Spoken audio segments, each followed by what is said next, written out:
রাজ্যের আইন ব্যবস্থাকে সোনাগাছির যৌনকর্মীদের সঙ্গে তুলনা টানার অভিযোগে সরব হয়েছে তৃণমূল। সুকান্ত মজুমদারকে অবিলম্বে ক্ষমা চাওয়ার দাবি তুলেছে তৃণমূল। দলের অফিসিয়াল পেজে সুকান্ত মজুমদার মন্তব্যের ভিডিও পোস্ট করেছে তৃণমূল। 8 সেকেন্ডের ওই ভিডিও সুকান্ত মজুমদারকে দেখা গিয়েছে গাড়িতে বসে পুলিশ কর্মীদের উদ্দেশ্যে বিজেপির রাজ্য সভাপতি সুকান্ত মজুমদার বলছেন, পুলিশ রাজ্যের আইন শৃঙ্খলাকে সোনাগাছির সেক্স ওয়ার্কারে পরিণত করেছে। সুকান্ত মজুমদারের মন্তব্যের বেলাগাম আক্রমণ করেছেন শশী পাজা কুণাল ঘোষ। মন্ত্রী শশী পাজা বলেছেন, রাজ্য বিজেপির শিক্ষক সভাপতির এই মন্তব্য অত্যন্ত অসম্মানজনক, অপমানজনক। সুকান্ত মজুমদারের কোনো অধিকার নেই সোনাগাছির যৌন কর্মীদের অপমান করার। বাংলার আইনকে তিনি বলছেন সোনাগাছি যারা সেক্স ওয়ার্কার আছেন তার সঙ্গে তুলনা করেছেন। আপনাকে কে হক দিয়েছে, কে অধিকার দিয়েছে?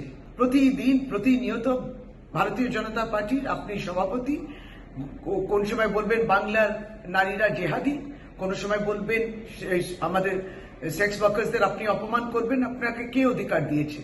কার্যত একই কথা বলে সুকান্ত মজুমদারকে আক্রমণ করেছেন কুণাল ঘোষ। তিনি বলেছেন, কয়েকদিন ধরে এ ধরনের কুৎসিত মন্তব্য করে আসছেন সুকান্ত মজুমদার। ওই পেশার মহিলাদের নিম্নমানের দৃষ্টিতে দেখে রাজনৈতিক তুলনা করে বিকৃত বিবৃতি দিচ্ছেন। ওই পেশার মহিলাদের অসম্মান করার জন্য অবিলম্বে ক্ষমা চাওয়ার দাবি তুলেছেন তিনি।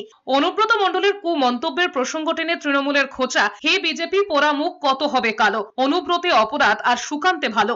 উনি চিৎকার করে অপমান করছেন সোনাগাছির সেক্স ওয়ার্কার বলে, তাদের নিম্নমানের দৃষ্টিতে দেখে তিনি একটা রাজনৈতিক তুলনা দিয়ে একটা বিকৃত বিবৃতি দিলেন।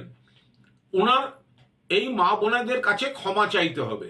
পাল্টা আক্রমণ করেছে বিজেপিও। দলের মুখপাত্র শ্রমিক ভট্টাচার্য বলেছেন, তৃণমূল মহিলাদের কি সম্মান দেয় তা অনুব্রত মণ্ডলের অডিও ক্লিপেই পরিষ্কার হয়েছে। সুকান্ত মজুমদার কোনো দালালদের, ওই পাড়ার কোনো দালালদের সম্পর্কে কথা বলেছেন, কোনো মা বোনের সম্পর্কে কোনো কথা বলেননি।